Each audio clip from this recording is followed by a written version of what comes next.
this lovely lady, Marilyn Monroe.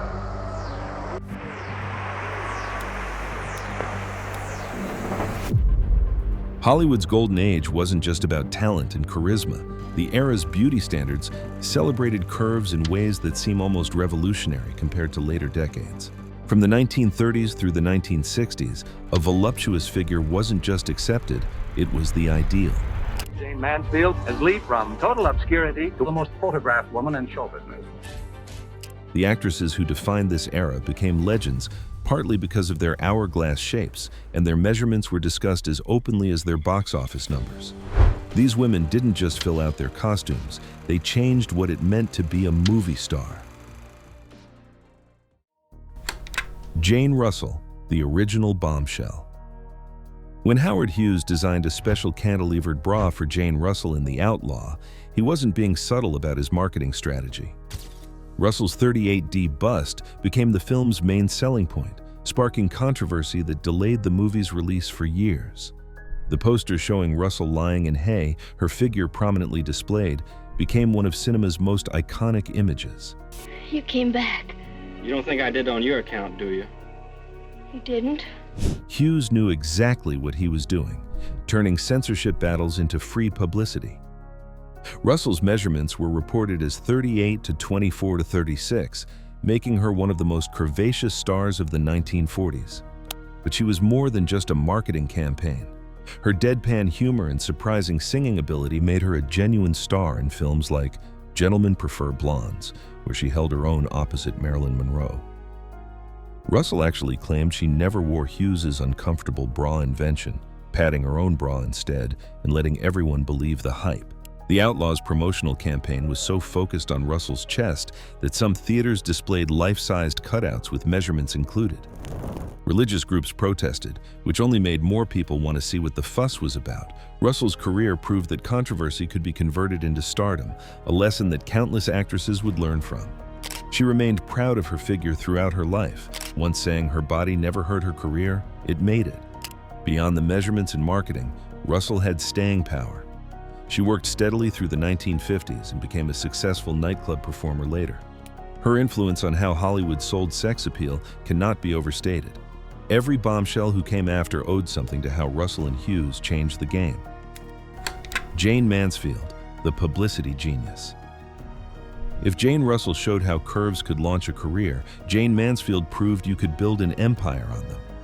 With a reported 40-21-35 figure and an IQ of 163, Mansfield understood that in Hollywood, you had to play the hand you were dealt, and she played it brilliantly.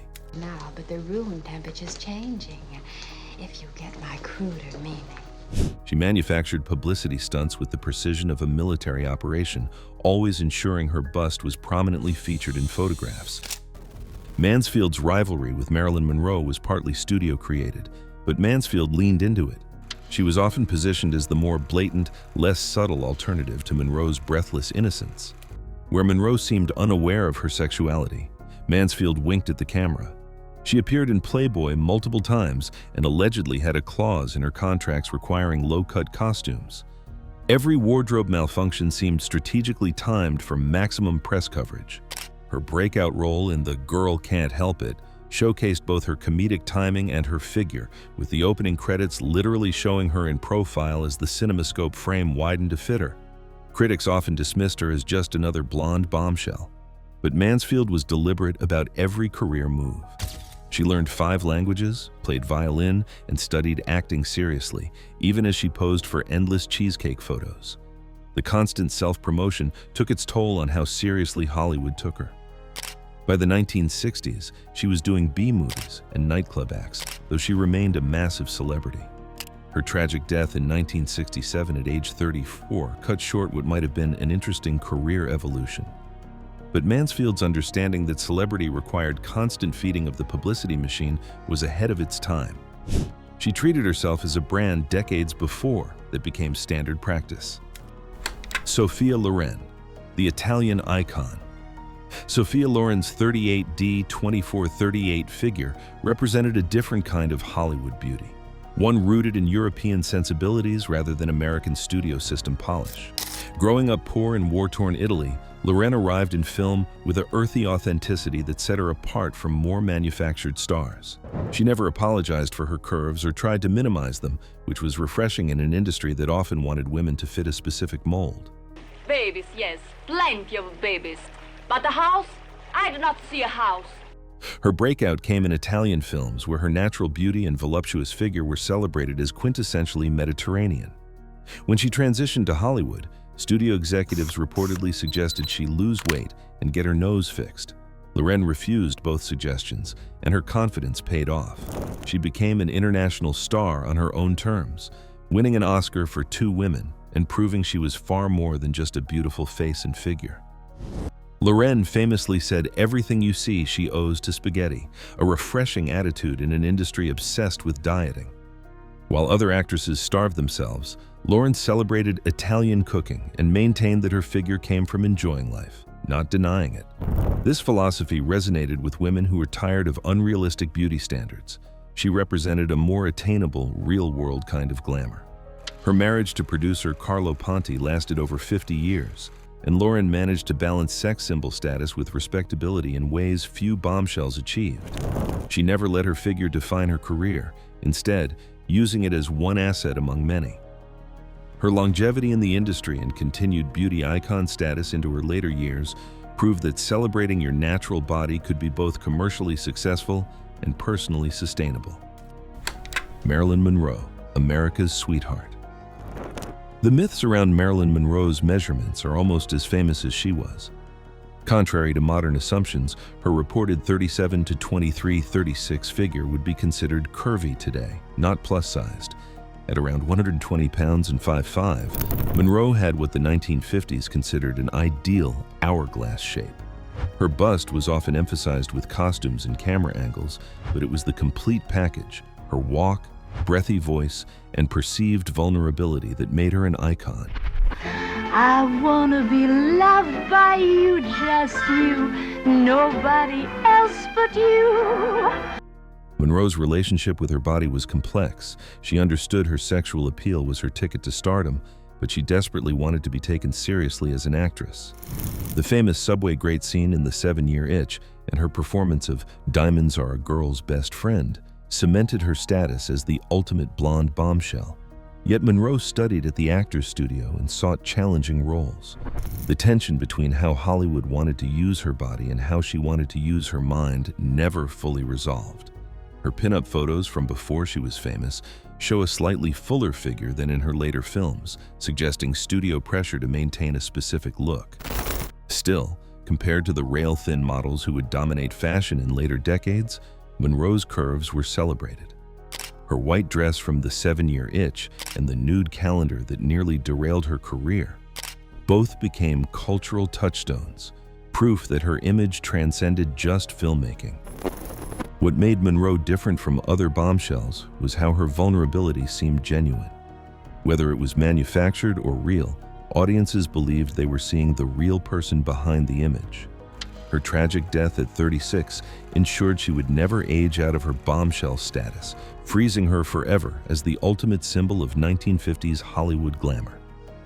Every curve-celebrating movement since has claimed Monroe as an icon, whether accurately or not.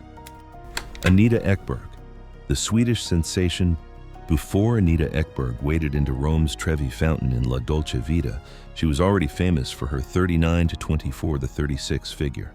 The Swedish beauty queen turned actress embodied a more statuesque Amazonian kind of bombshell. At 5'7", with measurements that would make her stand out in any era, Ekberg had a commanding presence that worked particularly well in European cinema.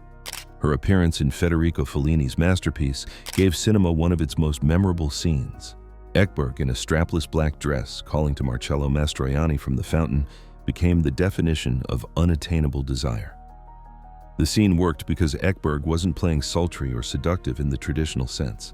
She was almost mythological, a goddess who wandered into modern Rome by accident. Before European art house films, Ekberg had tried Hollywood with limited success. She appeared in Blood Alley with John Wayne and had small roles in various productions, but American studios didn't quite know what to do with her. She was too tall, too foreign, and too voluptuous in a way that seemed more exotic than Girl Next Door. Italy and European productions appreciated what Hollywood missed. Her later career included numerous Italian films, many forgettable, but her status as a 1950s and 1960s sex symbol remained secure. The Trevi Fountain scene ensured her immortality in cinema history, a moment where her physical presence was perfectly matched with directorial vision. Ekberg lived until 2015, long enough to see her iconography become vintage cool for new generations, discovering La Dolce Vita. Lana Turner, the Sweater Girl. The legend says Lana Turner was discovered at a soda fountain, skipping typing class in a tight sweater that caught a Hollywood agent's eye. Whether entirely accurate or studio publicity, the story launched Turner's career and gave her a nickname that stuck. The Sweater Girl image emphasized her 35-inch bust and helped make tight sweaters fashionable in 1940s America. Turner's measurements were reported as 35-25-36, not the most extreme on this list, but her marketing emphasized her figure in ways that influenced fashion beyond film. During World War II, her pinup photos were as popular with servicemen as any stars. The sweater and skirt look she popularized became standard for young women trying to capture some Hollywood glamour on a budget.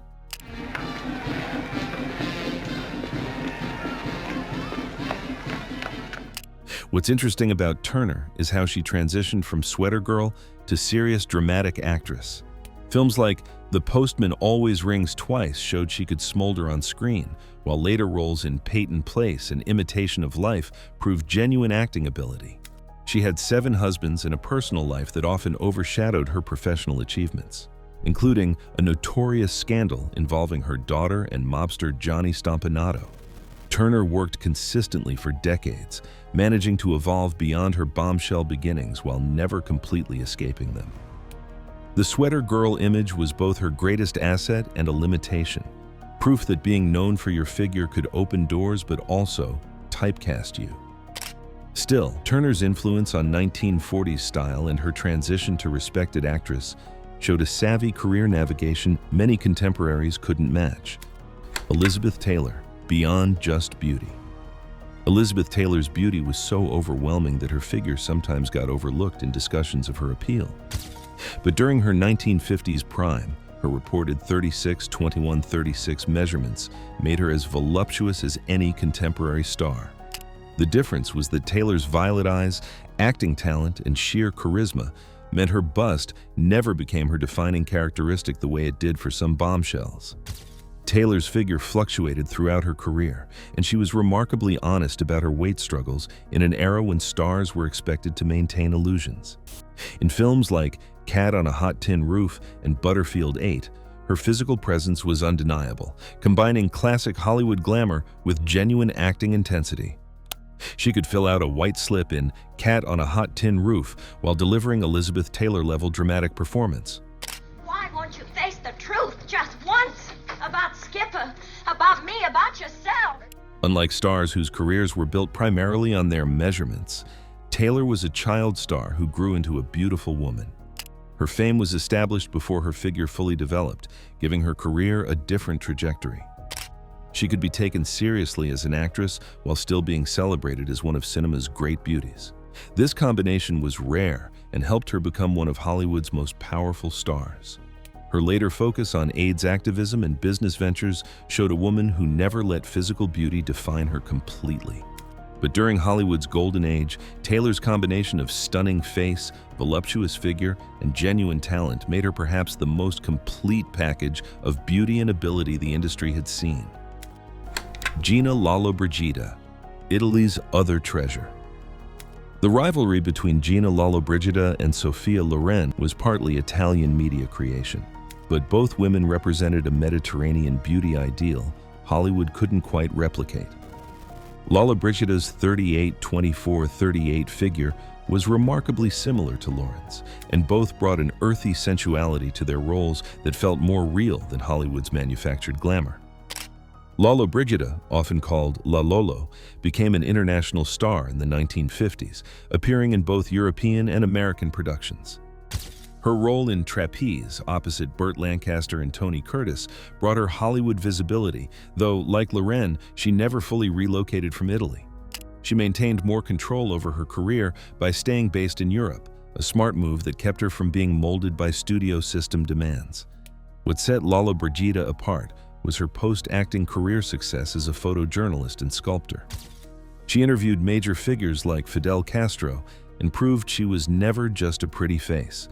This intellectual dimension was always present, even during her bombshell years, giving her career a depth that pure sex symbols rarely achieved.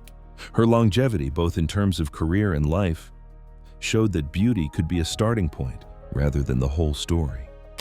Lalla Brigida lived past 90, remaining active and engaged long after her bombshell days ended. The rivalry with Loren now seems silly, as both women carved distinct paths and proved that Italian cinema's celebration of voluptuous beauty was no less legitimate than Hollywood's. Diana Dors, Britain's blonde bombshell. Britain's answer to Marilyn Monroe was Diana Dors, whose 37, 24, 36 figure and platinum blonde hair made the comparison inevitable. But Dors had a harder edge than Monroe, a working-class British directness that made her less of a fantasy and more of a real person who happened to be stunning. She understood the Monroe formula and applied it to British cinema with mixed results. Dors's publicity stunts matched anything Jane Mansfield attempted. She arrived at the Venice Film Festival in a gondola, distributed photos of herself in a mink bikini, and generally kept her name in papers through calculated outrageousness. British film industry couldn't quite capitalize on her the way Hollywood might have, leaving Dors somewhat frustrated by limited opportunities. So you're Johnny. Famous Johnny. Well, I've heard a lot about you. Her appearance in American films never led to sustained Hollywood success. She returned to Britain and transitioned into character roles, television, and even became a regular talk show guest. This career evolution showed intelligence and adaptability, even if it meant abandoning bombshell status earlier than she might have wanted. Dors remained a beloved figure in Britain until her death from cancer in 1984. Her autobiography revealed a sharp mind and self-awareness about how she'd been used and marketed. The tragedy of Dors is that she had the looks and instincts to be a major international star, but timing and geography limited her opportunities. Mae West, the original curve icon. Mae West was already a Broadway sensation in her 40s when Hollywood reluctantly gave her a film career. Her hourglass figure, reportedly 36 to 26, 36 at her peak, was legendary, and she built an entire persona around celebrating female sexuality in ways that were shocking for her era. West didn't just have curves, she made them a philosophy. Her famous lines, "Why don't you come up and see me sometime?" and "Is that a pistol in your pocket or are you just happy to see me?" showed a woman in complete control of her sexual image. West wrote her own material, produced her shows, and refused to play by anyone's rules but her own. This was revolutionary in the 1920s and 1930s, when women were expected to be passive objects of desire, not active participants. West's films constantly battled censorship boards, and she was partially responsible for the strict enforcement of the Hollywood production code. But she found ways to work within the restrictions, using innuendo and body language to communicate what she couldn't say directly. Her corseted, curve-emphasizing costumes became her signature, and she maintained the look well into her 70s. You impress me immensely. I'll keep you in mind as a summer replacement. The fact that West became a film star in her late 30s and remained one into her 80s says something about the power of her persona. She proved that curves, confidence, and wit could transcend youth. Every body-positive movement since owes something to Mae West's refusal to apologize for taking up space and demanding attention. Brigitte Bardot, the French revolutionary. Brigitte Bardot's approach to beauty was revolutionary precisely because it seemed unforced. Her 36, 20, 35 figure was undeniably bombshell territory. But Bardot's appeal came from seeming completely natural and unconcerned with Hollywood's rules. She rarely wore makeup in heavy Hollywood style, let her hair look windblown, and projected an effortless sexuality that contrasted sharply with American bombshell's more calculated glamour. And God-created woman made Bardot an international sensation in 1956, and the film's frank sexuality shocked American audiences. Bardot played a character who enjoyed sex without shame or consequences, something virtually unprecedented for female characters at the time. Her body was celebrated not as something to sell products or titillate, but as a natural extension of her free-spirited character. Chaque fois que je te vois, t'es plus belle. Tu devrais t'arrêter, tu sais. Bardot's rejection of Hollywood was deliberate. She made a few English-language films, but primarily worked in France, maintaining control over her image and career in ways American contract players couldn't. This independence made her even more appealing to audiences tired of manufactured studio glamour. She represented European sophistication and sexual freedom. Her retirement from acting at 39 to focus on animal rights showed the same refusal to conform to expectations. Bardot wouldn't play the aging sex symbol, wouldn't try to maintain her ingenue image artificially. She walked away on her terms, ensuring her bombshell image remained intact while she moved on to what interested her more.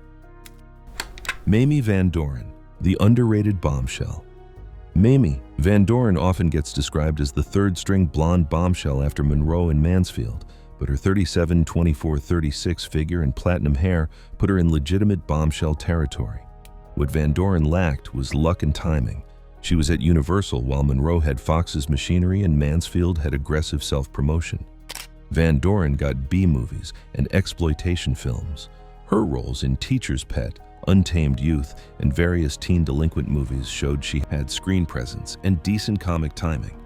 But Universal never gave her the budgets or co-stars that might have elevated her career. She became the bombshell for drive-in movies, a niche that seemed glamorous at the time but didn't age well. What's remarkable about Van Doren is her longevity. She's still alive in her 90s, outliving Monroe, Mansfield, and most of her contemporaries.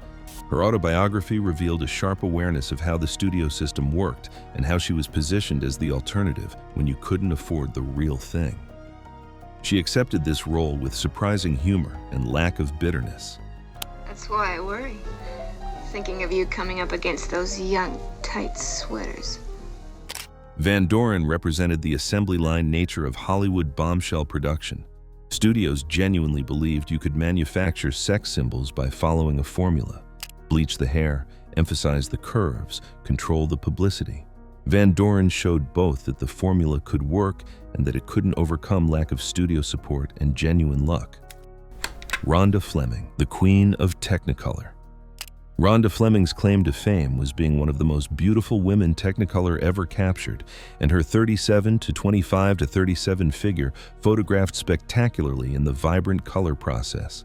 With red hair and striking features, Fleming stood out in an era of blonde bombshells, offering a different kind of glamorous appeal. Fleming specialized in film noirs and adventure movies, where her beauty was part of the attraction, but not the whole package. She played opposite stars like Kirk Douglas, Charlton Heston, and Ronald Reagan in films that showcased her as sophisticated rather than just sexy. Her figure was apparent, but not exploited the way some studios marketed their bombshells. Legs first. Those beautiful long legs. What kept Fleming from top-tier stardom is hard to pinpoint. She had the looks, could handle different genres, and worked consistently throughout the 1950s. Perhaps it was the lack of a defining signature role or scandalous publicity to make her a household name beyond film fans.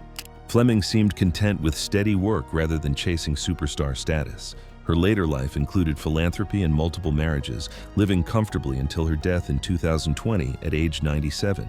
Fleming represented a kind of golden age star who worked steadily, looked stunning, and lived a full life without the tragedy that marked so many bombshell stories.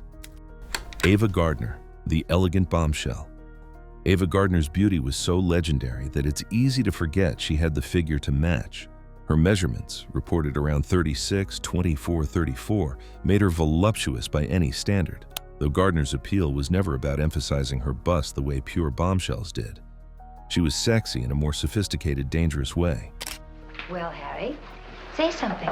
Oh, wait till they hear about this in Southern California. Gardner's roles often cast her as the woman who destroyed men, from The Killers to Mogambo to the Barefoot Contessa.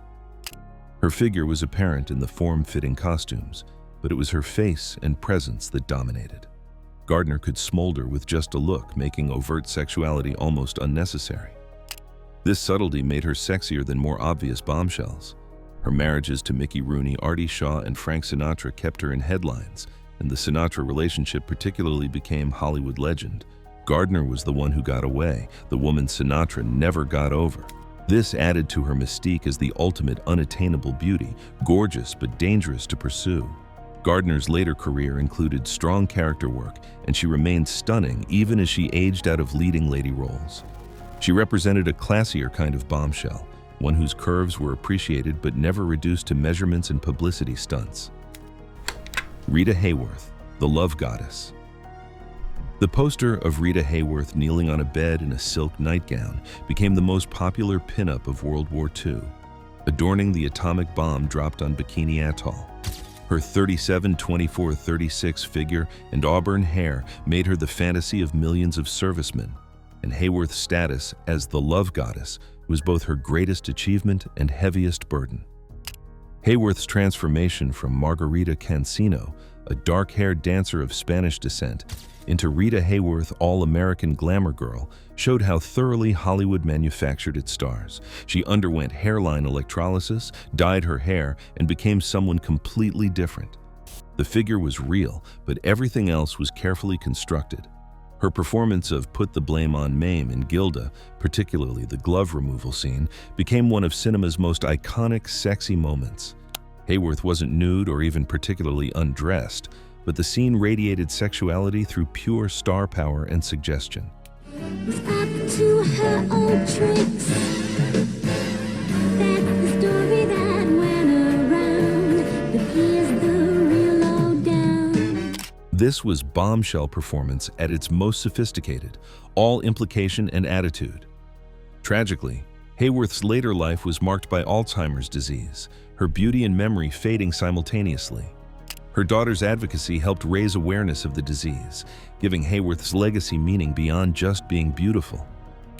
But during the war and immediate post-war years, no figure was more celebrated or more representative of Hollywood glamour than Rita Hayworth in that silk nightgown, forever frozen as the ultimate dream girl. These women didn't just happen to be curvy, they existed at a moment when Hollywood celebrated that body type as the ideal.